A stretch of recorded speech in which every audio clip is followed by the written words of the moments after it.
Hello नमस्कार दोस्तों, स्वागत है आपका मेरे चैनल पर। गाइस आज हम बताने वाले हैं इलेक्ट्रीशियन थ्योरी के बारे में, जो कि सेट वन में आपको करा चुका हूँ। ये सेट वन है, ठीक है। और थ्योरी के मिक्स क्वेश्चन है, खासकर इसमें न्यूमेरिकल के भी कुछ क्वेश्चन है और इम्पोर्टेंट क्वेश्चन है।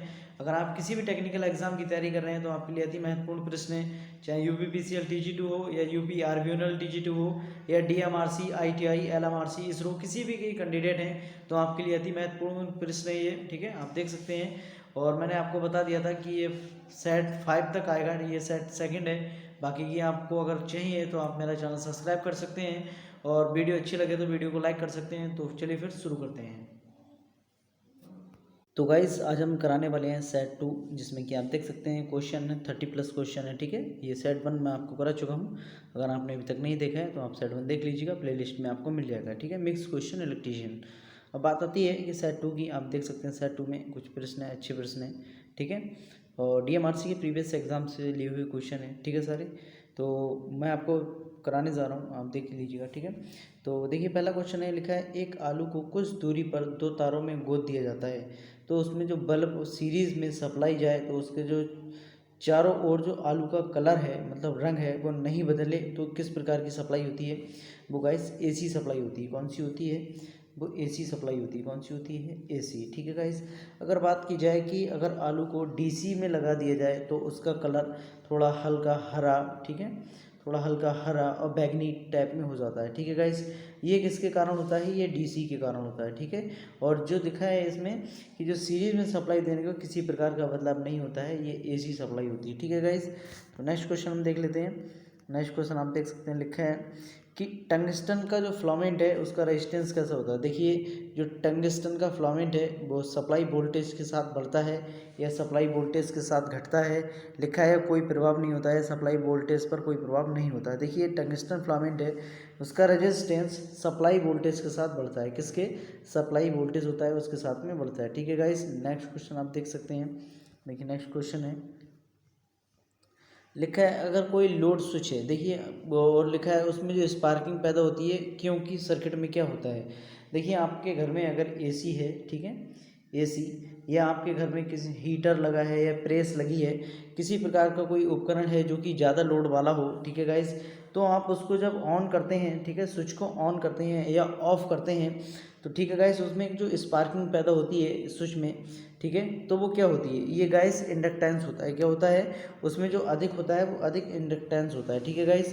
तो हम नेक्स्ट क्वेश्चन आप देख लीजिएगा। लिखा है जब हम घर के वायर में 1000 वाट का हीटर लगाते हैं तब हीटर का जो लाल हो जाता है, बिल्कुल राइट है कि लाल हो जाता है, जबकि वायरिंग के तार की अपेक्षा ठंडे रहते हैं, क्योंकि देखिए उसमें क्या होता है, आपके यहाँ आपने हीटर देखा होगा। देखिए इस प्रकार के एक एलिमेंट होता है, मैं आपको दिखा देता हूँ। इस प्रकार का एक एलिमेंट होता है, ठीक है गाइस, ये मान लीजिए ये एलिमेंट है, ठीक है।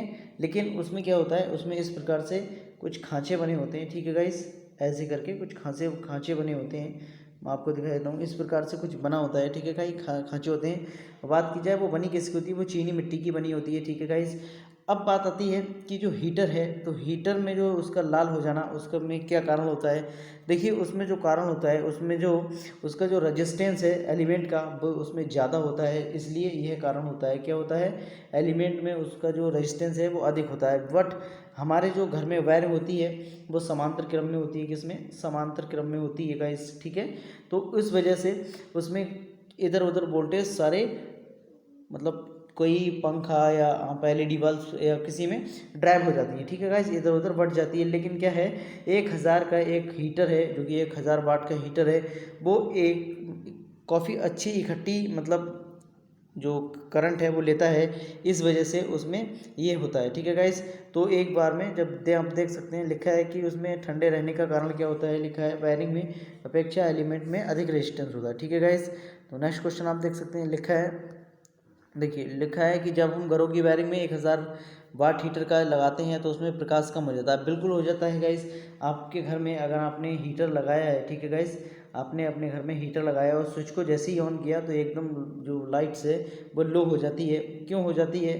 तो गाइस उसमें जो हीटर में जो समांतर वोल्टेज है, देखिए मैंने अभी बताया था आपको पीछे कि 1000 वाट, ठीक है।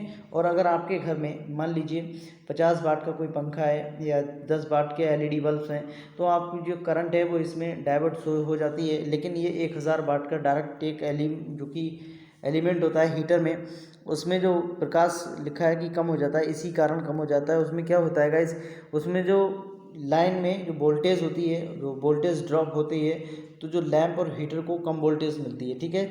ये जो होता है, ये जब आपको लिखा है हीटर के समांतर अधिक वोल्टेज ड्रॉप हो जाती है और बल्ब को कम वोल्टेज मिलती है। ये बिल्कुल राइट आंसर होगा, ठीक है गाइस। नेक्स्ट क्वेश्चन आप देख सकते हैं, लिखा है कि एक सर्किट में विद्युत करंट प्रभावित होने से, देखिए बिल्कुल राइट है। अगर कोई सर्किट है उसमें विद्युत जो करंट प्रभावित हो रही है उससे क्या क्या प्रभाव होते हैं। देखिए तापीय प्रभाव की बात की जाए तो आप देख सकते हैं, एग्जाम्पल के तौर पे मैं आपको हीटर ही बता देता हूँ, ठीक है गाइस। क्या होता है हीटर, ठीक है, प्रेस, ठीक है गाइस, ये तापीय होते हैं, ठीक है गाइस। और बात की जाए बहुत से ऐसे उपकरण आ रहे हैं, ठीक है, जैसे गीज़र है, ठीक है, ये आते हैं तापीय में। अब बात होती है कि प्रकाशीय की, तो आपके घर में LED बल्ब होंगे, ठीक है गाइस, क्या LED बल्ब होंगे। और आपने देखा होगा 100 वाट के बल्ब आते हैं, 200 वाट के बल्ब आते हैं, ठीक है, हैलोजन आती है, वो प्रकाशीय प्रभाव में होता है, ठीक है गाइस। अब बात आती है कि चुंबकीय प्रभाव, ठीक है। चुंबकीय प्रभाव क्या होता है, देखिए चुंबकीय प्रभाव में आपके घर में अगर बर्जर लगा है, ठीक है, घंटी लगी है, उसमें भी यही होता है, ये चुंबकीय प्रभाव होता है, ठीक है गाइस। इसका राइट आंसर होगा उपरोक्त सभी प्रभाव होते हैं विद्युत सर्किट में, ठीक है। नेक्स्ट क्वेश्चन आप देख सकते हैं, लिखा है कि ट्रांजिस्टर में जो रेडियो है उनमें कौन सी सप्लाई दी जाती है। देखिए कोई सा भी उपकरण हो, ठीक है, ट्रांजिस्टर लिखा है। अब ट्रांजिस्टर कौन सा है, ये रेडियो ट्रांजिस्टर में कौन सी सप्लाई दी जाती है, तो अधिकतर DC दी जाती है सभी में। और उसमें लिखा है कि DC कौन सी दी जाती है, अब इसमें ऑप्शन में दिया है हाई वोल्टेज DC या कम वोल्टेज DC। तो गाइस ये कम वोल्टेज DC होगा, ठीक है गाइस, क्या होगा, कम वोल्टेज DC। नेक्स्ट क्वेश्चन आप देख सकते हैं, देखिए काफ़ी अच्छे क्वेश्चन हैं, ठीक है। तो आप अगर वीडियो अच्छी लगती हो तो वीडियो को लाइक ज़रूर करें और चैनल को सब्सक्राइब जरूर करें। तो किसी पदार्थ का जो रेजिस्टेंस होता है वह क्या होता है, देखिए अगर किसी पदार्थ का कोई रेजिस्टेंस है वो कम होता है, क्यों होता है, जो उसके इलेक्ट्रॉन्स होते हैं, ठीक है, जैसे कोई मान लीजिए कोई पदार्थ है, ठीक है, उसमें जो मुक्त इलेक्ट्रॉन की जो संख्या होती है वो अधिक हो, तो उसमें जो उसका रेजिस्टेंस है वो कम हो जाता है, ठीक है गाइस। एग्जाम्पल के तौर पे मैं पदार्थ नहीं कह सकता, लेकिन लिखा है किसी पदार्थ में भी उन्होंने बोल दिया है किसी पदार्थ का रेजिस्टेंस कम होता है जब उसमें मुक्त इलेक्ट्रॉन की संख्या अधिक हो, ठीक है गाइस। तो इसका राइट आंसर यही हो जाएगा। नेक्स्ट क्वेश्चन आप देख सकते हैं, लिखा है कि जो धातु से बने कंडक्टर हैं उसका जो रेजिस्टेंस होता है वो किस पर निर्भर करता है गाइस, ठीक है। तो गाइस ये जो धातु से बने कंडक्टर होते हैं वो किसके, पदार्थ की जो रेजिस्टिविटी है उस पर निर्भर करता है, या कॉपर के हैं, ठीक है, या एल्युमिनियम का है, वो डिपेंड करता है कि वो कंडक्टर किसका बना है, ठीक है गाइस। तो नेक्स्ट क्वेश्चन आप देख सकते हैं, लिखा है कि एक अच्छे कंडक्टर की जो सफिशिएंसी का रेजिस्टेंस होता है वो किस पे निर्भर करता है, ये कंडक्टर की लंबाई पर निर्भर करता है या विशिष्ट तापमान पर या सभी तापमान स्थिर रहने पर। तो गाइस इसका जो राइट आंसर है विशिष्ट तापमान पर निर्भर करता है, ठीक है गाइस, किस पे, विशिष्ट तापमान पर निर्भर करता है। देखिए नेक्स्ट क्वेश्चन है, लिखा है कि का मानक लंबाई तार का कॉपर आयतन में बिना परिवर्तन किए उसकी लंबाई अगर 3 गुना कर दी जाए तो दी जाए तब ये तार का रेजिस्टेंस क्या होगा। देखिए कोई चीज़ है, मान लीजिए कि लिखा है एक मानक लंबाई के कोई तार है, ठीक है, उसकी लंबाई है उसकी 3 गुना कर दी जाए, ठीक है। जैसे अभी ये मान लीजिए ये हमने x माना, ठीक है, और लिखा है ये 3 गुना 1 2, ठीक है, तो ये कितनी हो जाएगी, ये x 2x और ये 3x, ठीक है। तो हम इनको मल्टीप्लाई करेंगे, मान लीजिए ये 3 है, ठीक है, और 3 की हम 3 से गुणा करेंगे तो कितना आएगा, ये 9 गुना हो जाएगी, कितना हो जाएगी, 9 गुना, ठीक है guys, rabi is right answer. Next question देख सकते हैं आप, लिखा है एक कंडक्टर में समांतर वोल्टेज देने पर करंट किन अवस्थाओं में बढ़ता है। देखिए कंडक्टर का जो क्रॉस, ठीक है, जो कंडक्टर का जो क्रॉस सेलेक्शन क्षेत्र होता है उसके बढ़ने पर ये अवस्थाएं में बढ़ता है, ठीक है गाइस। नेक्स्ट क्वेश्चन आप देख सकते हैं, लिखा है कि यदि कोई 10 ओम के 10 रेजिस्टेंस समांतर में जुड़े हो तो इसका संयुक्त रेजिस्टेंस कितना होगा। देखिए गाइस मैं आपको शॉर्ट में बता देता हूँ, देखिए अगर 10 रेजिस्टेंस है और 10 ओम के हैं तो कितना आएगा 1, ठीक है, ये मेरा शॉर्ट तरीका है। अगर आपको करना है तो गाइस मैं आपको बता देता हूँ, आपने सूत्र देखा होगा R1 plus R2 plus R3 इस प्रकार से होता है। आप इसको इनका जो मान है वो एलसीएम ले लीजिएगा और उनको डिवाइड कर दीजिएगा, ठीक है। लास्ट में आपको 10/10 आएगा और काट दीजिएगा, 1 आ जाएगा, ठीक है। कितना आ जाएगा? 1 इज राइट आंसर, ठीक है। आप नेक्स्ट क्वेश्चन देख सकते हैं, लिखा है कि किसी लैंप का जो रेजिस्टेंस होता है वो अधिक होता है। देखिए एक जो रेजिस्टेंस की एक उपाधि है जो मैं आपको बता देता हूँ, जो कम से कम वाट का होता है, बिल्कुल कम से कम वाट का होता है गाइस, उसका रेजिस्टेंस ज़्यादा होता है, ठीक है गाइस। तो आप देख सकते हैं सबसे कम वाट 100 वाट, 60 वाट, 40 वाट, 25 वाट, ये इसका रेजिस्टेंस है वो 25 वाट और 250 वोल्टेज का होगा, ठीक है गाइस। नेक्स्ट क्वेश्चन आप देख सकते हैं, देखिए लिखा है कि अगर 3 निम्न रेटिंग वाले किसी लैंप सीरीज में अगर वोल्ट सप्लाई में जोड़े जाएं या जोड़े गए हैं तो कौन सा लैंप सबसे अधिक रोशनी देगा। मान लीजिए कोई 3 लैंप है, मान लीजिए 10, 20 और 30, ये तीनों सीरीज़ में जोड़ दिए गए हैं, किसमें? सीरीज़ में जोड़ दिए गए हैं, ठीक है। और जोड़ने के बाद में इन्होंने कहा है कि सप्लाई देने के बाद में इनमें से कौन सा जो लैंप है वो अधिक रोशनी देगा। तो गाइस इसमें जो कौन सा देगा वो 60 वाट का सबसे अधिक देगा, ठीक है गाइस। 60 वाट का आप कैलकुलेट करके निकाल सकते हैं, बहुत ईजी है, ठीक है गाइस। देखिए लिखा है एक 60 वाट का 230 वोल्ट लैंप पर यदि 250 वोल्ट सप्लाई से जोड़ दिया जाए। देखिए मान लीजिए अभी कोई, ये तो 60 वाट है, ठीक है, लिखा है 60 वाट का कोई भी लैंप मान लीजिए। इन्होंने कहा है एक लैंप, हम मान लीजिए लैंप ना मान के पंखा मान लेते हैं, ठीक है, क्या पंखा, ठीक है। सिंपल के मैं आपको उदाहरण के तौर पे बता रहा हूँ, मान लीजिए कोई पंखा है, अगर हम उसको 230 वोल्ट पे चलाते हैं तो वो थोड़ा हल्का स्लो चलेगा, लेकिन अगर हम जब इसको 250 वोल्ट पे चलाएंगे तो ये थोड़ा फास्ट चलेगा। क्या चलेगा? थोड़ा फास्ट। तो इसका इनका यही कहने का मतलब है कि अगर एक 60 वाट का लैंप है 230 वोल्ट पर जल रहा है तो उसको 250 वोल्ट सप्लाई जोड़ दिया जाए तब क्या होगा? तो सिंपल सी बात है, उसकी अपेक्षा ज़्यादा प्रकाश देगा, ठीक है गाइस।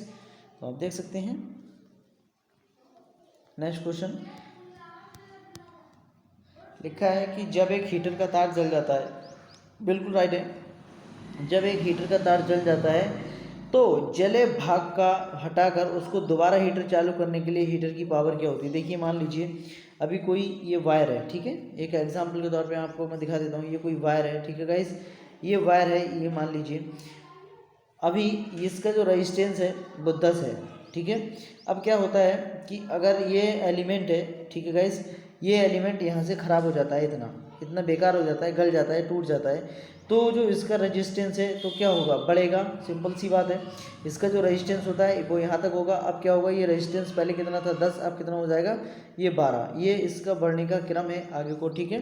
रेजिस्टेंस लिखा है कि क्या होगा? बढ़ जाएगा, ठीक है गाइस। नेक्स्ट क्वेश्चन आप देख सकते हैं, लिखा है 2 बल्ब हैं, मान लीजिए कोई 2 बल्ब हैं 100 वाट के और 230 वोल्ट की रेटिंग पर सीरीज़ में खपत कर रहे हैं, तो वोल्टेज की सप्लाई में खपत क्या होगी? देखिए सीरीज़ में मैंने बताया था कि आप इसमें जोड़ दीजिएगा, सीरीज़ में कुछ नहीं होता है, सीरीज़ में सिंपल सा होता है, आप उनको जोड़ के बटे में कर दीजिएगा और इसका राइट आंसर आपको आ जाएगा, ठीक है गाइस। कितना आ जाएगा? 50 वाट। कैलकुलेट करके देख लीजिएगा, अगर आपको डाउट है तो मैं आपको कमेंट्स में बता दूंगा, आप पूछ सकते हैं, ठीक है गाइस। लिखा है कि निम्न में पदार्थों में से किस ताप का ऑफिसेंट लगभग शून्य होता है। ये मैग्नीन का होता है, किसका होता है? मैग्नीन। आप देख सकते हैं ऑप्शन में मैग्नीन, ठीक है गाइस, किसका होता है? मैग्नीन का। नेक्स्ट क्वेश्चन आप देख सकते हैं, लिखा है 2 समान मन वाले रजिस्टरों को समांतर में जोड़ने पर उनका संयुक्त रेजिस्टेंस हो जाता है। देखिए मान लीजिए कोई 2 समान रजिस्टर है, मान लीजिए 1 और 2 हैं, इनको अगर समांतर में जोड़ते हैं तो किस प्रकार से जोड़ते हैं वो मैं आपको दिखा देता हूँ, ठीक है गाइस। देखिए समांतर में क्या होता है? समांतर में मैंने अभी आपको बताया था, जैसे R1 plus R2 plus R3, ठीक है, इस प्रकार से चलता जाता है। तो उसमें क्या होगा? आप जब बटे में आएंगे तो इसको 1/1 जब यहाँ तक आएगा, ठीक है, आपको जब यहाँ से लासा ले लेंगे उसका और जब इसको मल्टीप्लाई करेंगे इससे, तो आपको यहाँ मान रखना होगा। तो इसका क्या होगा? मान लीजिए तो उसका ये रेजिस्टेंस है वो 1 आधा हो जाएगा, ठीक है, एक रेजिस्टेंस का आधा हो जाता है, ठीक है गाइस। और अगर बात की जाती है समांतर में ना सीरीज में, तो ये बढ़ जाता है, ठीक है गाइस। तो मैं आपको बताया था, लिखा है कि सेमी कंडक्टर का तापमान जो कोफिशिएंट होता है वो क्या होता है? तो वो गाइस क्या होता है? वो हमेशा निगेटिव ही रहता है। क्या होता है? निगेटिव, ठीक है। नेक्स्ट क्वेश्चन आप देख सकते हैं, लिखा है नाइक्रोम को अधिक प्रयोग करते हैं। देखिए जो हीटर्स होते हैं, ठीक है, हीटर्स में हम अधिक प्रयोग करते हैं नाइक्रोम के लिए, ठीक है गाइस। लिखा है देखिए लैंप फिलामेंट में हम, ये क्वेश्चन आ गया, लैंप फिलामेंट में हम टंगस्टन का यूज़ करते हैं, किसका? टंगस्टन का, ठीक है गाइस। नेक्स्ट क्वेश्चन आप देख सकते हैं, लिखा है कि कंडक्टर की जो रेजिविटी है वो क्या होती है। देखिए कंडक्टर की जो रेजिविटी होती है वो तापमान बढ़ने पर बहुत कम बढ़ती है। क्या होता है? तापमान बढ़ने पर बहुत कम बढ़ती है। ठीक है गाइस, बहुत अच्छे क्वेश्चन है, रिपीटेड क्वेश्चन है सारे और अच्छे क्वेश्चन है। लिखा है कि दो समान धातुओं के कंडक्टरों की समान लंबाई एक किंतु एक व्यास के दूसरे से दोगुना है। ठीक है, व्यास के दूसरे से दोगुना है, मतलब ये 4 गुना होगा। ठीक है गाइस, कितना हो गया? 4 गुना। तो कितना लिखा है? 20। 20 की गुणा कर दीजिए 4 से, 4 दूनी 8 और 0 का 0, लगभग 80। आप ऑप्शन देख सकते हैं, देखिए 80। ठीक है गाइस, बहुत इजी क्वेश्चन है। नेक्स्ट क्वेश्चन देख सकते हैं, लिखा है यदि किसी सर्किट में आवश्यकता से अधिक रेटिंग फ्यूज लगाया जाता है तो क्या होता है? जो देखिए लिखा है, मान लीजिए हमें 10 नंबर का कोई फ्यूज़ है, मान लीजिए एक टाइप में मैं आपको बता रहा हूँ 10 का, अगर उसके सर्किट से अधिक लगाया जाए, हमने 12 का लगा ली तो वो हमें बहुत अच्छा लगेगा और अधिक अच्छा होगा। ठीक है, तो लिखा है कि सर्किट में अधिक सुरक्षा मिलेगी। गुड। ठीक है, नेक्स्ट क्वेश्चन आप देख सकते हैं, लिखा है कि कॉपर की तार का रेजिस्टेंस क्या होता है? देखिए कॉपर की जो तार का रेजिस्टेंस है वो तार की लंबाई के साथ बढ़ने से बढ़ता है या अधिक होता है या कम होता है? गाइस यही उसका क्वेश्चन में, तो जो तार की लंबाई है उसके साथ में बढ़ता है या बढ़ने में कम होता है? तो गाइस ये क्या होता है? लंबाई है जो तार की उसके बढ़ने के साथ बढ़ता है। ठीक है गाइस, नेक्स्ट क्वेश्चन आप देख सकते हैं, दो रजिस्टरों के बीच सीरीज जोड़ा कहेंगे। देखिए मान लीजिए कोई दो रजिस्टर हैं, उनको सीरीज में जोड़ दिया जाए तो क्या कहेंगे? लिखा है कि दोनों के समान मात्रा में करंट प्रभावित हो रहा है। बिल्कुल राइट है। मान लीजिए कोई एक लैंप है, ठीक है, ये भी कोई लैंप है। ठीक है गाइस, ये दोनों लैंप हैं और ये सीरीज में जुड़ी हुई हैं। ठीक है गाइस, किसमें? सीरीज में जुड़ी हुई हैं, तो इनका जो मान होगा, लिखा है दोनों समान मात्रा करंट प्रभावित हो रहा है। बिल्कुल ठीक है। ठीक है गाइस, अब नेक्स्ट क्वेश्चन इसमें देख लेते हैं। देखिए क्या लिखा है, लिखा है कुल करंट प्रत्येक ब्रांच करंट के प्रयोग के बराबर है। ये नहीं कह सकते, ये गलत है। ठीक है, लिखा है बेस सर्किट में चैन की तरह इस प्रकार जुड़े होते हैं कि एक रेजिस्टेंस निकल रहा है और दूसरा रेजिस्टेंस प्रवेश कर रहा है। बिल्कुल देखिए, मैंने अभी आपको सैंपल बना के दिखाया था। मान लीजिए ये कोई लैंप है, ठीक है, ये भी कोई लैंप है, ठीक है, ये भी कोई लैंप है। देखिए ये इससे मिलता है, ये इससे मिलता है, ये सीरीज का क्रम होता है। ठीक है गाइस, किसका होता है? सीरीज का। देखिए एक से निकल रहा है दूसरे से जुड़ रहा है, एक से निकल रहा है दूसरे से जुड़ रहा है। इसका राइट आंसर देखिए फर्स्ट और थर्ड होगा। ठीक है गाइस, लिखा है 1 और 3 दोनों। ठीक है, ये दोनों ही हो जाएंगे इसके राइट आंसर। ठीक है, option D is right answer. Next question लिखा है कि फ्यूज में उपयुक्त होने वाली जो धातु है वो क्या होती है? देखिए जो फ्यूज होता है उसमें कम गलनांक और अधिक सस्पेंसिक रेजिस्टेंस होना चाहिए। ठीक है गाइस, तो यही इसका राइट आंसर होगा। ठीक है गाइस, नेक्स्ट क्वेश्चन आप देख सकते हैं, लिखा है निम्न में से किस पदार्थ के रेजिस्टेंस का निगेटिव तापमान कोएफिशिएंट होता है? देखिए ये किसका होता है? कार्बन का होता है। किसका होता है? कार्बन का। ठीक है गाइस, नेक्स्ट क्वेश्चन आप देख सकते हैं। देखिए टोटल इतने ही क्वेश्चन थे जो कि मैंने आपको करा दिए। ठीक है गाइस, और अच्छा है और रिपीटेड क्वेश्चन है सारे, बहुत ही इंपॉर्टेंट क्वेश्चन है। और गाइस अगर आपको किसी भी क्वेश्चन से रिलेटेड अगर कोई भी प्रॉब्लम है तो आप मुझसे कमेंट में पूछ सकते हैं, और काफ़ी अच्छे रिपीटेड क्वेश्चन है। इसी प्रकार के मैंने आपको बता दिए कि 5 सेट आएंगे, ये दूसरा सेट है। ठीक है गाइस, और अच्छे क्वेश्चन है रिपीटेड। तो अभी तक आपने मेरा चैनल सब्सक्राइब नहीं किया है तो चैनल को ज़रूर सब्सक्राइब कर लें और वीडियो को ज़्यादा से ज़्यादा लाइक करें। ठीक है, और अगर किसी प्रकार की कोई भी आपको डाउट है तो आप मुझसे कमेंट में ज़रूर पूछ सकते हैं। तो थैंक्स फॉर वॉचिंग। जय हिंद।